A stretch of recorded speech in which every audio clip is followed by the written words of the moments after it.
Hey everyone, today we're in a 2018 Cascadia. Let's go ahead and get started. First thing we'll need to do is remove the door and the drawer for installation of a new fridge.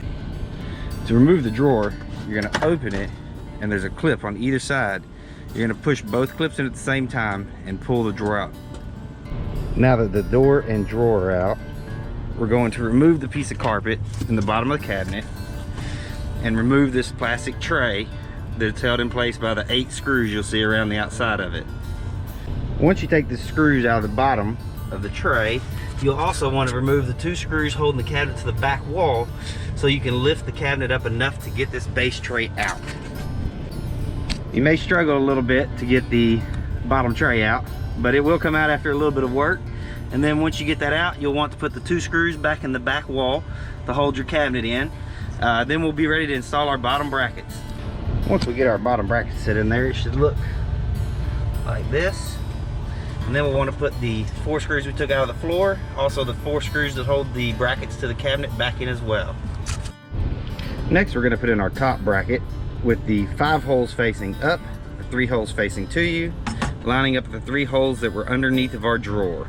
We want to remove this old door latch here by just putting a screwdriver or something in there and just popping it right out.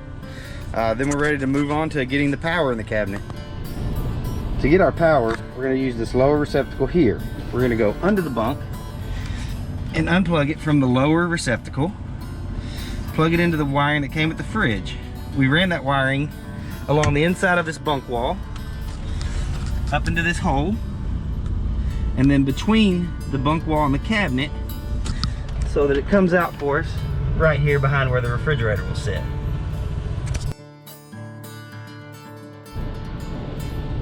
Now we're ready to slide the fridge in. You'll just want to make sure that you get a good tight connection on your 2 wire connectors and kind of pull as much slack up over top of the fridge as you can to avoid the wires getting underneath the refrigerator when you sit it down.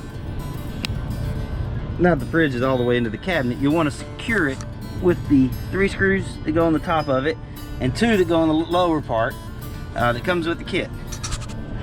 After you do this, we'll be ready to put the drawer back in. Alright, this is our finished product, the 2.4 cubic foot 65 liter Indel B. We'll turn it on to about number 5, let it run for a little while. This thing will be good for years of service.